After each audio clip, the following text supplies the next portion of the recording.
Good morning, everybody. This is Corbin with Living Acts 29 Ministries. Today is time for our Year in the Word. We are in Acts chapter 27, and I will be reading out of the King James Version.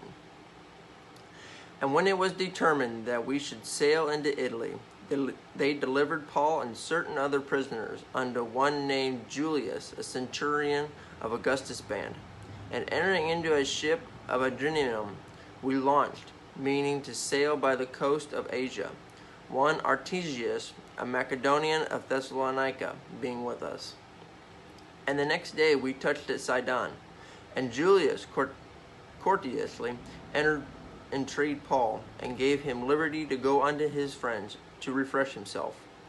And when we had launched from there, we sailed unto Cyprus, because the winds were contrary.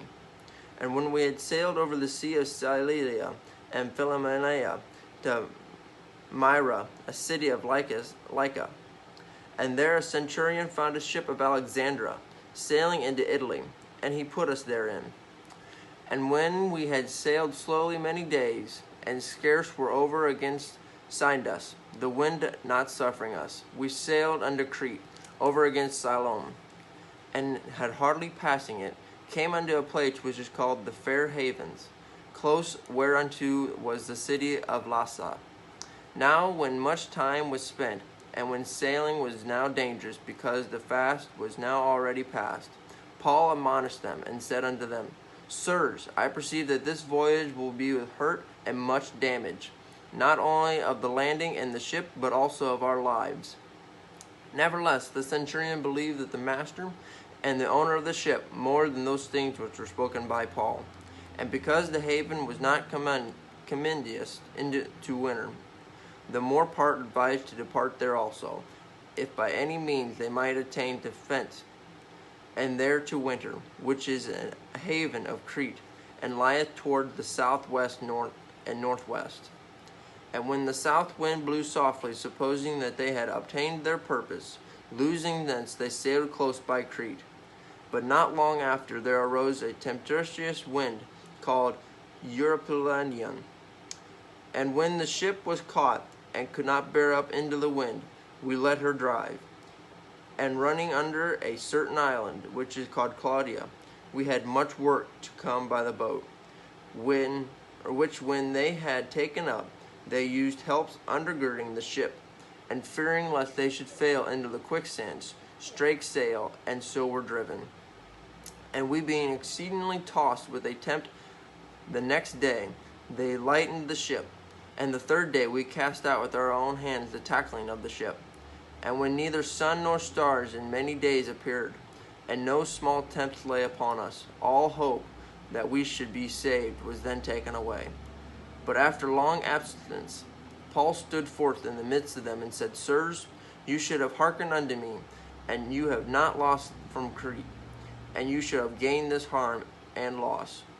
And now I exhort you to be of good cheer, for there shall be no loss of any man's life among you, but of the ship. For there stood by me this night an angel of God, whose I am and whose I serve, saying, Fear not, Paul, you must be brought before Caesar, and lo, God has given you all them that will sail with you. Wherefore, sirs, be of good cheer, for I believe God, that it shall be even as it was told me.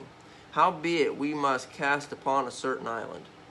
But when the 14th night was come, and we were driven up and down at Andria about midnight, the shipmen deemed that they drove near to some country, and sounded, and found it 20 fathoms.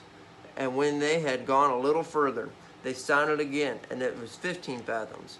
Then, fearing lest we should have fallen upon the rocks, they cast 4 anchors out of the stern, and wished for the day. And as the shipmen were about to flee out of the ship, when they had let down the boat into the sea, under the color, as though they would have cast anchors out of the foreship, Paul said to the centurion and to the soldier, Except these abide in the ship, you cannot be saved. Then the soldiers cut off the ropes of the boats, and let her fall off. And while the day was coming on, Paul besought them all to take meat, saying, This day is the 14th day that you have tarried and continued fasting. having taken nothing. Wherefore I pray you to take some meat, for this is for your health. For there shall not a hair fall from the head of you of any.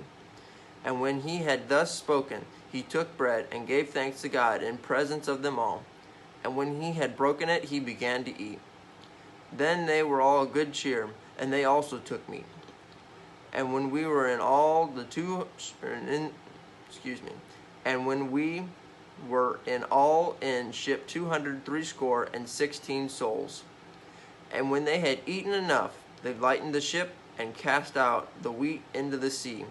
And when it was day, they knew not the land, but they discovered a certain creek with a shore, into which they were minded, if it was possible, to thrust into the ship.